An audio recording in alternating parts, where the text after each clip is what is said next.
안녕하세요. 저는 제주대학교 병원 가정의학과 박정아입니다. 이번에 다룰 주제는 암 경험 후의 건강관리입니다. 우리나라 신규 암 발생자는 꾸준히 증가하고 있으며 기대 수명까지 생존할 경우 암 발생 확률은 남자는 39.8%, 여자는 34.2%로 한국인의 3분의 1 이상이 평생 동안 암을 경험하게 됩니다. 또한 의학의 발전과 암검진을 통한 암의 조기 발견 증가 등으로 5년 생존율 역시 꾸준히 증가하여 남성 암 환자의 63.8%, 여성 암 환자의 77.1%가 5년 이상 생존합니다. 그렇다면 이 많은 암 경험자들의 건강관리는 어떻게 해야 하는 것인지에 대해 전반적으로 살펴보겠습니다. 처음 진단받은 원바람은 다니시는 병원에서 주치의와 상의하여 적절한 방법으로 치료를 받게 되고 원바람의 호전, 재발 등을 평가하기 위해 정기적으로 여러 가지 검사를 받게 됩니다. 많은 암에서 5년 생존율, 즉 일반인과 비교하여 암 경험자가 5년간 생존할 확률을 중요하게 여깁니다만 그렇다고 해서 5년이 지난 후에 암이 재발하지 않는다는 것은 아닙니다. 5년 후에도 암이 재발하거나 아니면 다른 부위에 또 발생할 수 있기 때문에 원바람은 5년이 지난 후에도 꾸준하게 추적 관찰하는 것이 좋습니다. 암 경험자는 암을 치료하기 위해서 수술, 항암화합요법, 방사선요법, 면역요법 등의 다양한 치료를 받게 되고 이러한 암 치료는 다양한 합병증을 일으킵니다. 수술로 인해 수술 부위 통증이나 환상통, 신경 손상으로 인해 발생하는 신경통, 림프계 손상으로 인한 림프 부종 등이 발생할 수 있고 위절제 수술 후 위장관 흡수장애가 발생하여 빈혈이나 골다공증이 발생할 수 있습니다. 또한 방사선 치료로 인해 조직이 손상되어 각종 합병증을 유발할 수 있고 항암제들은 일시적이나 지속적으로 말초신경병증을 일으켜 저림이나 감각 무딤 등의 증상을 일으킬 수도 있습니다. 이처럼 원바람 치료로 인해 다양한 합병증이 발생할 수 있기 때문에 합병증을 조기 발견하기 위해 정기검진을 받으시는 것이 좋고 이상 증상이 있을 시 주치의와 상의하여 적절한 치료를 받으시는 것이 좋습니다. 2차 암은 처음에 진단받은 암 이후에 새롭게 발생한 암을 말합니다. 암 경험자의 2차 암 발생 확률은 암을 경험하지 않은 사람이 암에 걸리는 것과 비교할 때 1.1배에서 1.6배, 많게는 2.3배 높다고 보고되기도 합니다. 암 경험자의 2차 암 발생 확률이 높은 이유는 흡연, 과음 등의 좋지 않은 생활습관, 그리고 유전적인 요인 외에도 각종 원바람 치료 역시 원인인 것으로 추정됩니다. 그러므로 암 경험자는 2차 암 발생에 대해 정기적으로 검진을 받아야 합니다. 우리나라에서는 나이와 고위험군 여부에 따라 다양한 암들에 대해 국가 암검진을 받을 수 있습니다.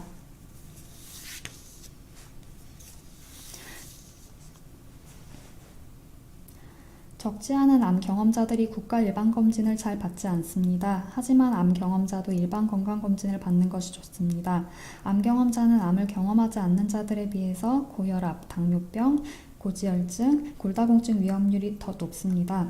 그렇기 때문에 국가보험공단에서 실시하는 일반 건강검진을 꾸준히 받으시는 것이 좋습니다. 특히 특정 연령에서는 골다공증이나 우울감, 영양불균형, 노쇠에 대해서도 선별검사를 받으실 수 있기 때문에 이러한 암 경험자들이 가지고 있는 다양한 다른 질환들에 대해 선별검사를 하기 위해 꾸준한 건강검진을 받으시는 것은 큰 이득이 됩니다. 앞서 말씀드린 대로 많은 암 경험자들이 만성질환을 앓고 있으며 생각보다 많은 수의 암 경험자들이 암 이외의 질환으로 사망하게 됩니다. 암 경험자의 다수가 고령이고 고령인 경우 만성질환이 많을 수 있습니다. 또한 암 자체가 여러 만성질환의 위험 요인이 되고 암 치료 역시 앞에서 말씀드린 대로 다양한 합병증을 초래하기 때문에 암 경험자는 만성질환과 싸우게 될 가능성이 높아집니다. 그럼에도 불구하고 암 경험자들은 일반적으로 만성질환에 대한 관심도가 상대적으로 낮습니다.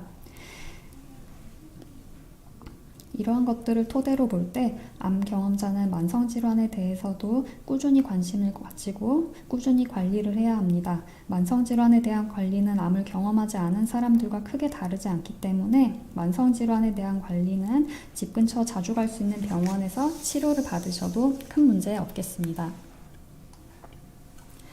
암 경험자는 일반적인 성인에게 권장되는 예방접종을 모두 하는 것이 좋으며 이 외에도 특정 고위험군에 권장되는 추가적인 예방접종을 하는 경우도 있습니다. 단, 항암치료나 조혈모 세포 이식 등의 치료로 인해 면역 저하 상태가 발생된 경우에 생백신 접종은 금기이며 생백신 접종을 한 사람과 일정 기간 동안 접촉하지 않아야 합니다. 코로나19 예방접종에 대한 근거는 아직 부족한 상태입니다만 우리나라 예방접종 전문위원회는 면역 저하자에서 코로나19 예방접종을 권고하고 있고 대한종양내과학회 역시 코로나19 예방접종을 권고하고 있습니다. 단, 조혈모 세포 이식 등의 치료를 받은 경우에는 치료 종결 최소 3개월 이후에 코로나19 예방접종을 하는 것을 권고하고 있습니다. 세계보건기구 WHO의 산하국제암연구소 IARC의 보고에 따르면 암 사망의 30%는 흡연에 의해, 30%는 식이 요인에 의해, 1에서 5%는 음주, 환경오염, 직업 등의 기타 요인에 의해 기인한다고 합니다. 이 정도로 생활습관은 암에 큰 영향을 미칩니다. 좋지 않은 생활습관은 2차암이 발생할 확률을 높입니다. 흡연은 폐암 환자의 2차암 발생을 서너 배 높이며 그 밖에도 다양한 암의 사망 위험을 높입니다. 술 역시도 일부 연구에서는 아예 마시지 않는 것보단 소량을 마시는 게 좋다는 주장도 있습니다만 한 잔의 술도 나쁜 예후를 초래한다는 주장 또한 있습니다. 따라서 술 역시도 가능한 금주하는 것이 좋고 과음이나 폭음을 삼가하는 것이 좋습니다. 비만은 건강에 해로울 정도로 체내에 지방이 필요 이상으로 쌓여있는 상태를 말합니다. 비만은 유방암, 자궁내막암, 대장암, 심장암 등의 위험 요인이기도 하고 유방암이나 대장암 등의 여러 암의 사망 위험을 증가시키기도 합니다. 그렇기 때문에 비만인 경우에는 체중 감량을 하는 것이 좋습니다만 저체중 역시 건강에 나쁜 영향을 미치기 때문에 정상 체중을 유지하는 것이 좋습니다.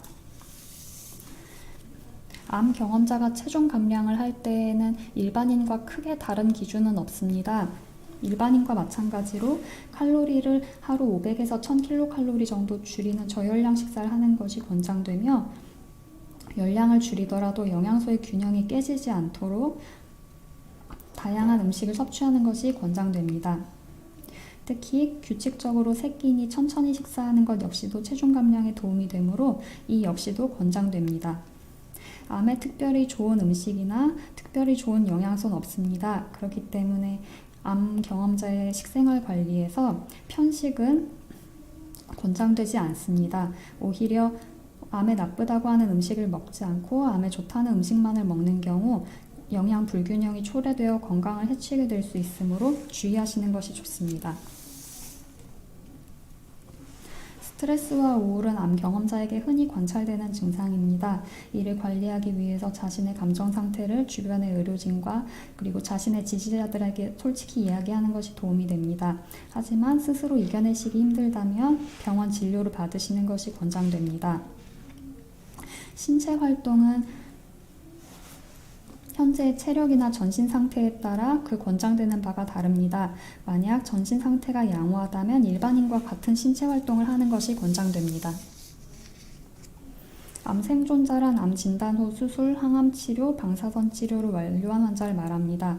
이러한 암 생존자들은 암과 암 치료로 인한 합병증, 우울, 불안감 등을 겪는 경우가 많고 치료비나 암 치료로 인한 실직 등으로 경제적 어려움을 겪기도 합니다.